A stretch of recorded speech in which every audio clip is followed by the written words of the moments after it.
sekarang lagi rame nih artis-artis yang mempromosiin judi online gitu.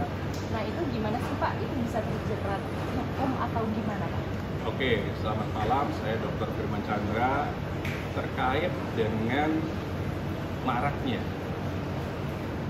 viralnya beberapa public figure yang mempromosikan atau endorse atau influencer situs-situs yang bernilai perjudian atau mengandung konten perjudian, itu dasar hukumnya sebenarnya masuk ke Undang-Undang ITE dan itu langsung bisa ditangkap. Kenapa? Karena ancaman hukumannya berat. Nah ini yang mungkin belum disadari oleh beberapa public figure yang menjadi influencer perjudian. Ini bukan pemain judi tapi influencer. Dan dia mempromosikan, mendistribusikan konten-konten perjudiannya itu lewat media internet. Baik itu Facebook, Instagram, website, WA group, dan lain-lain. Ancamannya, kenapa langsung bisa ditangkap? Karena di atas 5 tahun. Kalau kita konstruksikan hukumnya, orang yang bermain judi itu hanya kena di pasal 303 KUHP. Tapi kalau orang yang mereferensikan, mentransmisikan, mendistribusikan konten-konten yang memiliki perjudian, sifatnya perjudian, itu lebih berat lagi, ancaman hukumnya 6 tahun. Pasal yang dikenakan itu pasti pasal yang lebih berat, bukan KUHP lagi, tapi di pasal 27 ayat 2 pasti.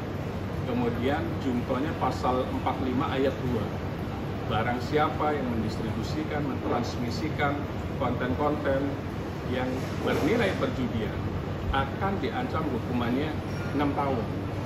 Dan dendanya itu 1 miliar. Artinya pada saat ini menjadi penyelidikan, kemudian gelar perkara menjadi penyidikan, public figure tersebut itu pasti akan menjadi tersangka. Karena apa? Ancaman hukumannya berat.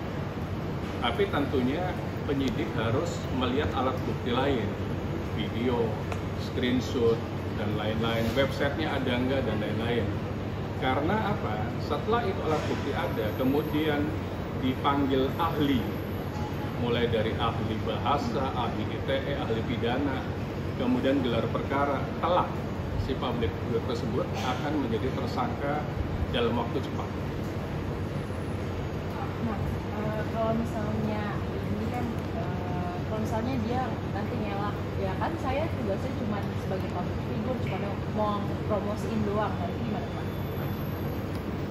Justru itu, pada saat public figure tersebut mendistribusikan, mempromosikan situs judi tersebut, kemudian di-upload ke dalam Instagram, ke dalam Facebooknya, ke dalam media sosialnya, ke dalam lapaknya, ke dalam WA grupnya, itu justru peran utamanya di situ. Itu salah besarnya di sana. Karena pasal ini merujuknya konstruksi hukumnya barang siapa orang berarti yang mendistribusikan atau mengirimkan konten-konten yang mengandung perjudian itu kena.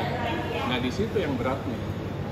Jadi mungkin kalau saya sampaikan sebagai praktisi hukum, mungkin mereka hilang. Padahal di sini ancaman hukumannya berat. Itu kalau saya lihat. Sebenarnya ini selain tugasnya polisi untuk membasmi si judi online ini, ada nggak sih dari pemerintah upaya-upaya dari pemerintah yang bisa menekan si judi online ini Pak? Pertama, judi online itu agak susah diberantas sebenarnya. Karena apa? Mereka menggunakan kadang-kala server bukan ada di Indonesia. Domain name-nya bukan domain name Indonesia, bisa jadi server yang ada di negara lain. Bagaimana Barreskrim atau kepolisian bisa melakukan sebuah penyelidikan dan penyidikan atau bahkan menutup. Namun Barreskrim sebagai lembaga penegakan hukum itu seyogyanya bekerja sama dengan Kementerian Kominfo. Di Kementerian Kominfo itu pasti ada lembaga atau dirjen yang menghandle terkait dengan media sosial. Dan ternyata setelah saya baca, bahwa situs judi yang ditutup saja oleh Kominfo itu banyak. Di tahun 2023 itu sudah 114.000 situs judi. Di tahun 2021 204.000. Di tahun 2020 84.000 situs judi. Jadi Kominfo sudah berupaya untuk menutup situs judi. Berarti mungkin ada jutaan situs judi di internet ini yang tidak diketahui oleh Kominfo dan Barreskrim.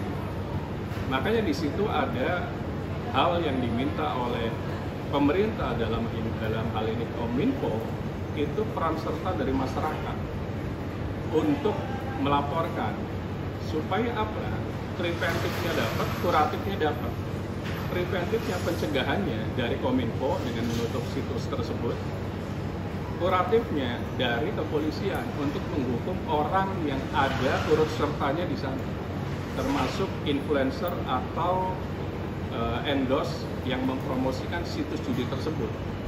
Jadi akan ada payung hukum dan akan ada penindakan hukum.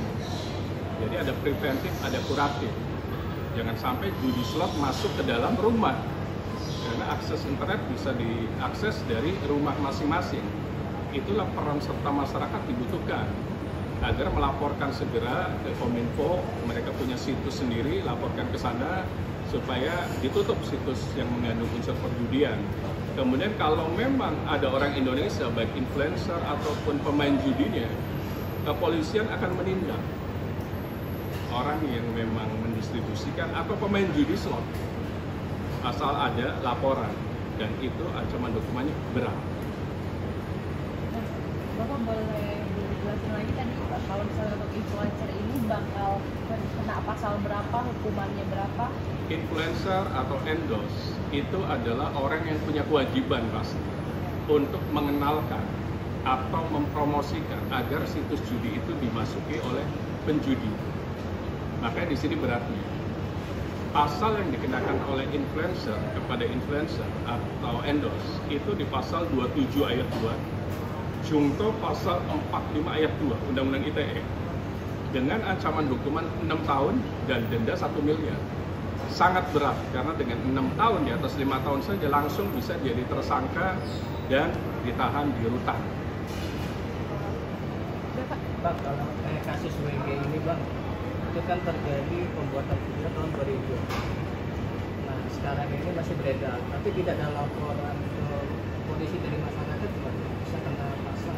Sama, mau dijadikan endorse tahun sebelumnya 2019, 2020, 2021, 2022 itu tetap berarti memang punya peran aktif, peran utama untuk mempromosikan situs judi tadi.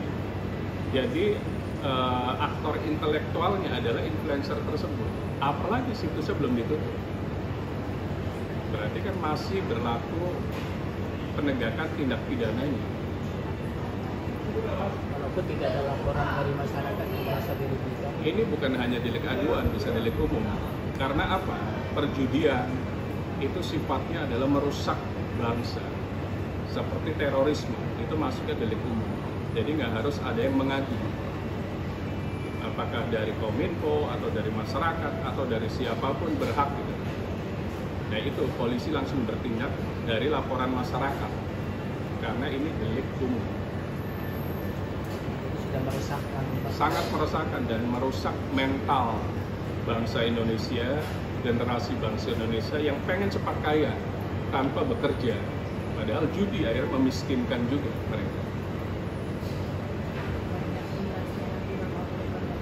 Ada pesan-pesan buat influencer Pertama, kalau pesan saya praktisi hukum hanya menghimbau, karena memang balik lagi itu kan hak prerogatif.